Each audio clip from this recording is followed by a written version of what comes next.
नमस्कार।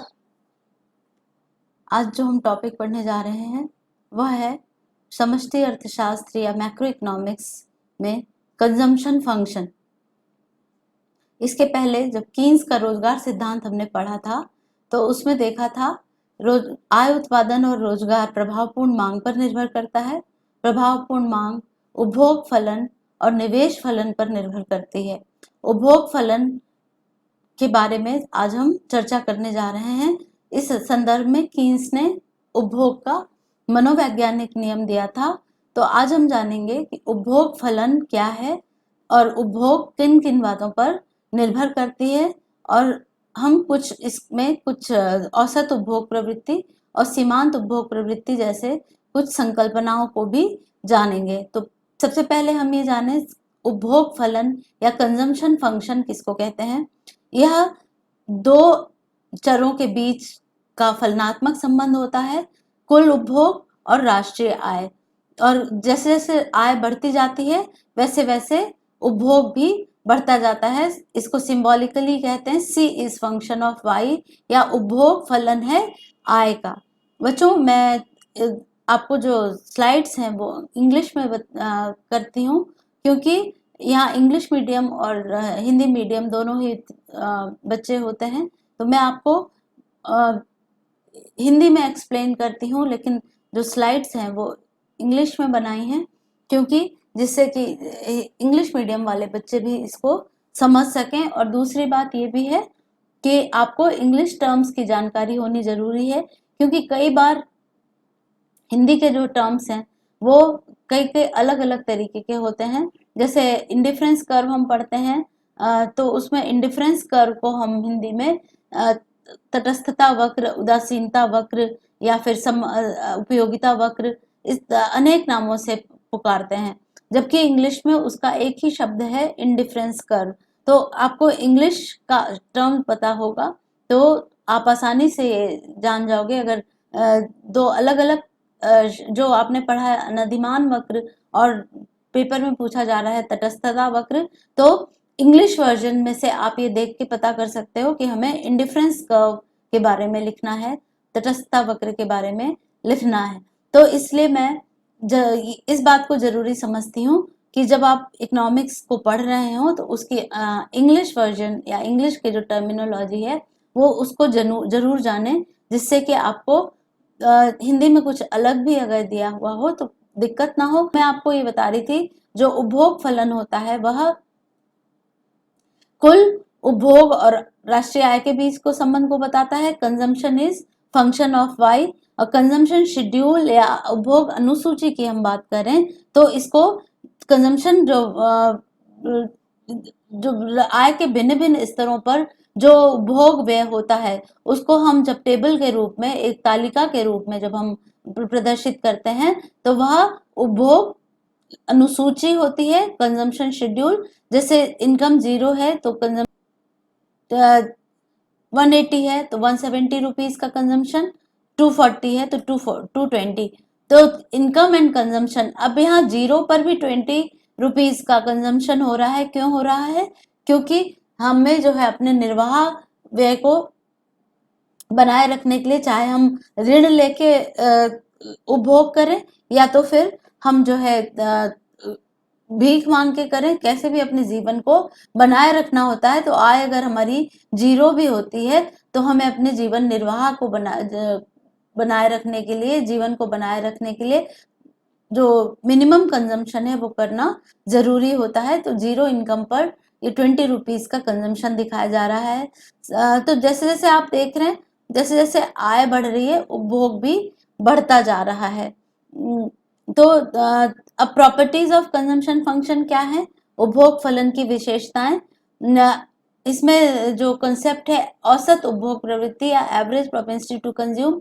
Average propensity to consume यह जो होता है औसत उपभोग प्रवृत्ति, एक विशेष आय के स्तर पर जो उपभोग किया जा रहा है उसके जो अनुपात है सी बाई वाई, एपीसी, इसको जो है हम औसत उपभोग प्रवृत्ति कहते हैं। उस मतलब आय का कितना प्रतिशत भाग या कितना भाग उपभोग में लिया जा रहा है उसको हम औसत उपभोग प्रवृत्ति कहते हैं। तो एपीसी बराबर सी बाई वाई। एपीसी जैसे जैसे आय बढ़ती है वह कम होती जाती है, क्योंकि उपभोग पर व्यय किया जाने वाला आय का भाग घटता जाता है। अब इसी में जो y को हमने देखा था, y बराबर c प्लस एस होता है, मतलब आय बराबर उपभोग प्लस बचत। तो 1 माइनस एपीसी औसत बचत प्रवृत्ति, औसत एपीएस बराबर औसत बचत प्रवृत्ति, यह बराबर है 1 माइनस एपीसी। मतलब जितना आय के जितने भाग का उपभोग नहीं किया जा रहा है वह बचा लिया जा रहा है। अब मार्जिनल प्रोपेंसिटी टू कंज्यूम क्या होती है? उपभोग की सीमांत प्रवृत्ति या सीमांत उपभोग प्रवृत्ति। अब आय में परिवर्तन से जो उपभोग में परिवर्तन है उसका अनुपात जो होता है उसको हम कहते हैं सीमांत उपभोग प्रवृत्ति, रेट ऑफ चेंज। मतलब ये औसत उपभोग प्रवृत्ति में परिवर्तन की दर को बताता है। तो सीमांत उपभोग प्रवृत्ति बराबर delta C by delta Y. Delta C क्या है? डेल्टा किस चीज को बताता है? डेल्टा चेंज को बताता है। तो उपभोग में परिवर्तन बटे आय में परिवर्तन, delta C by delta Y. तो इसी तरह से एमपीएस या मार्जिनल प्रोपेंसिटी टू सेव या सीमांत बचत प्रवृत्ति क्या हो जाएगी? 1 माइनस एमपीसी। एमपीसी का या सीमांत उपभोग प्रवृत्ति की का जो है क्या महत्व है?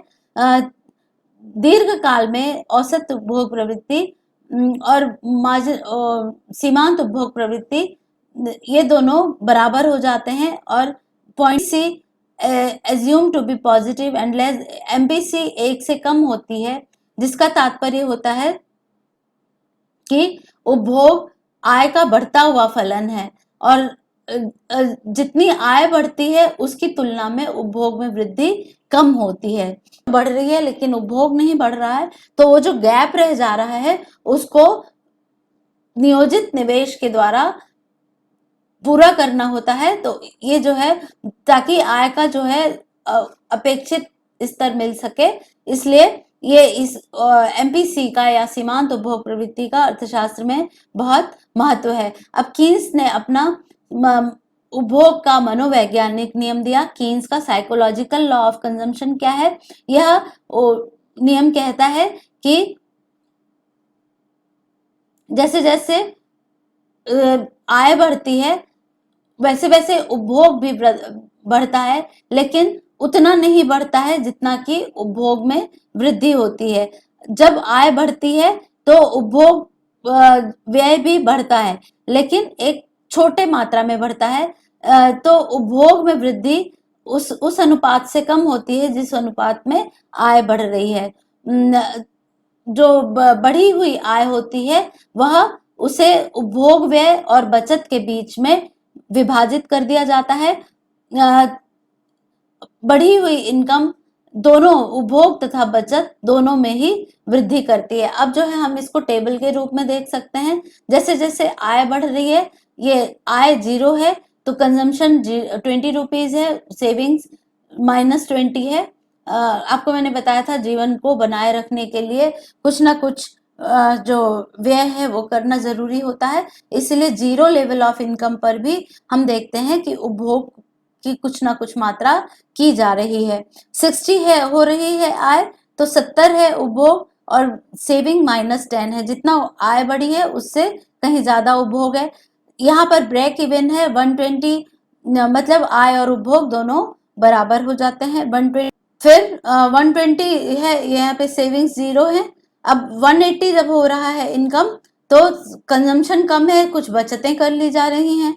240 हो रहा है तो कंजम्पशन बचत और बढ़ रही है, लेकिन उस प्रोपोर्शन में आप देख रहे हो जैसा कि मनोवैज्ञानिक नियम कहता है आय का, जिस अनुपात में आय में वृद्धि हो रही है उस अनुपात में उपभोग में वृद्धि नहीं हो रही है। 300 हो रहा है तो उपभोग 270 है, बचतें 30 के करीब हो रही है।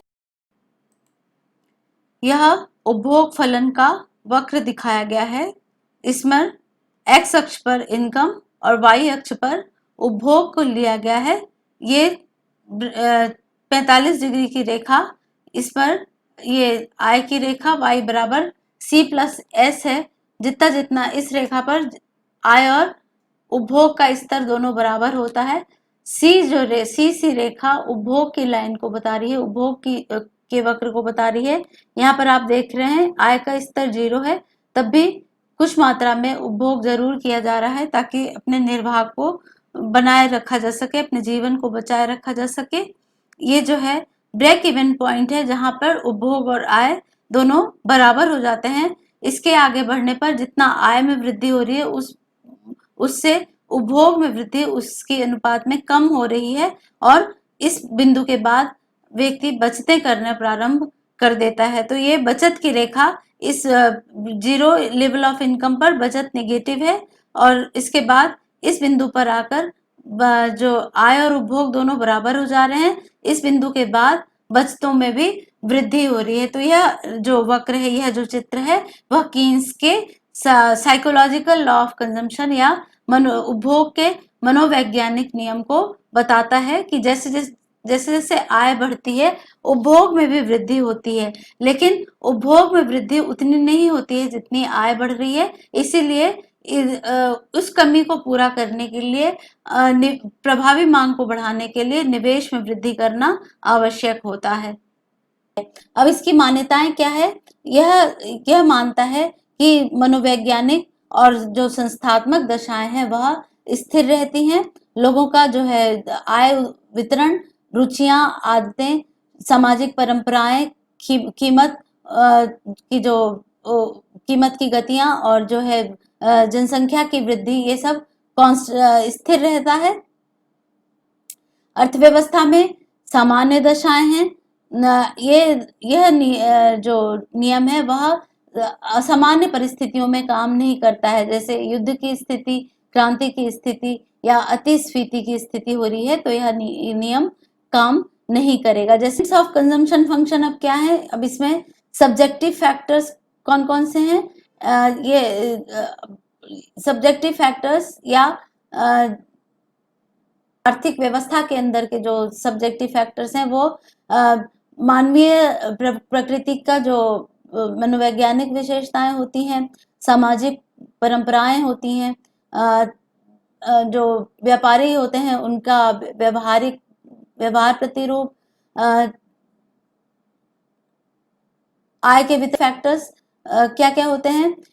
मजदूरी दर में परिवर्तन, आकस्मिक लाभ या हानि, राजकोषीय नीति में परिवर्तन, प्रत्याशाओं में परिवर्तन, ब्याज की दर में परिवर्तन, निगमों की जो ये है वित्तीय नीतियां, आय का वितरण, बचतों के प्रति जो एटीट्यूड है, प्रवृत्ति है, और ड्यूसनबरी हाइपोथेसिस एक दी गई है, उसके बारे में आपको बाद में दूसरे चैप्टर में मैं बताऊंगी। प्रोपेंसिटी टू कंज्यूम को बढ़ाने के लिए या उपभोग की प्रवृत्ति को बढ़ाने के लिए क्या उपाय किए जाते हैं? आय का पुनर्वितरण करके उपभोग प्रवृत्ति को बढ़ाया जा सकता है, मजदूरी को बढ़ाकर, सामाजिक सुरक्षा के उपायों को अपनाकर, साख की जो सुविधाएं हैं उनको बढ़ाकर, विज्ञापन के द्वारा, परिवहन के साधनों का विकास करके या शहरीकरण के द्वारा इसको बढ़ाया जा सकता है।